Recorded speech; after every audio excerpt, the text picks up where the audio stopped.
Oh, Seahawks have picked. Wow, that went fast. So the Seahawks have picked. Let's go. We got back some offensive linemen here. People are going to be made to be happy, and this is a good selection, a good value pick here. Bryce Cabeldue.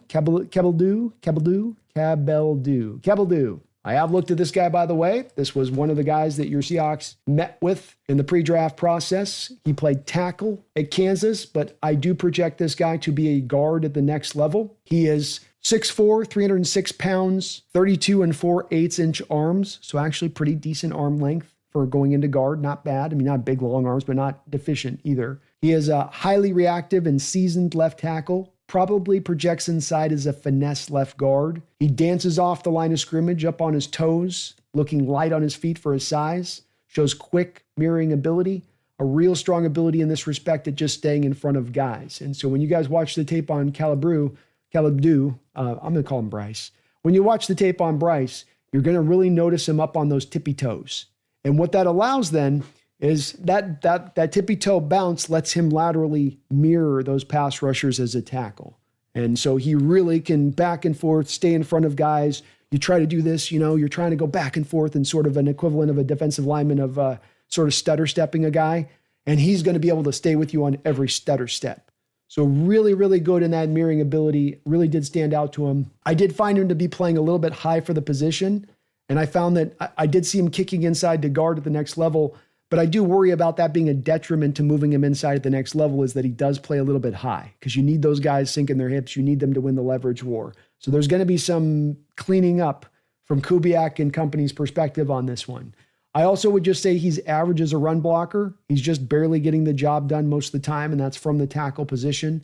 The quickness in pass pro does show up, but as a run blocker, and also as a run blocker and how fast he gets on the defender. So what you a lot want in this scheme from your offensive lineman is, yes, you want to have the athleticism and the ability to move into the second level and move into space. But another part of what you want to be able to get from these guys is you want to have the quickness out of the stance, the snappiness out of the stance. This has been a very big notable trait that I've seen in a guy like Abraham Lucas, who's 6'6", but he can snap out of a stance like a guy 6'3". And I would say the same thing with Bryce, and that you get from him. So that's going to be very helpful to this zone-based blocking scheme. He's not going to be a pure people mover, but can he snap off the line of scrimmage, land in kind of one of those pin blocks where you just got to kind of angle yourself for about 2 seconds till the running back run past your outside shoulder. He can do that type of stuff all day long. 4-year starter, and you really do feel the refinement from him, knowing what kind of block is needed for each play. He's not going to be one of those offensive linemen where every block is a nail and he is a hammer. As I say, there's some times where you need to launch in and drive those guys off the ball. There's sometimes you need to angle yourself in and position yourself, and you can win the block just by that way, especially if it's a play that's, let's say, running to the backside. If it's not coming at your angle of it, you don't have to whoop the guy's ass. You just got to get him pinned off on that side, and he's out of the play completely. There's a lot of those kind of snaps that you get from Bryce's tape. He moves with seemingly the capability to work at the next level, but there was some high miss rate on tape the further he has to go hunting. So he's got the athleticism to do it. This is one of those terms I tend to call the targeting systems. He's got the missile. He's got the explosive ability from a missile standpoint to hit you in space. But the targeting systems can sometimes be just a little bit off. He did get his fair share of help in pass pro at times with chip blocks and help there, but that's, again, with him out at tackle. He'll be fine at guard. Short area quickness can wane. It's not elite. Just it's going to be good for a guard. His short arms did get him into a little bit of trouble playing on the outside, but you're going to get that mitigated once you kick him to guard. And final note that I had on him was the upside is nice, and he could be a steal of a kind of player on day 3. But I got to have him go middle of day 3 just because I don't have any solid ground on his game right now. So a guy with some tremendous upside here, another upside kind of selection for your Seahawks in taking this guy. I wanted to go day 3 because I wasn't as sure about that transition that he was going to be able to make from tackle to guard, and mainly kind of from 2 perspectives of it.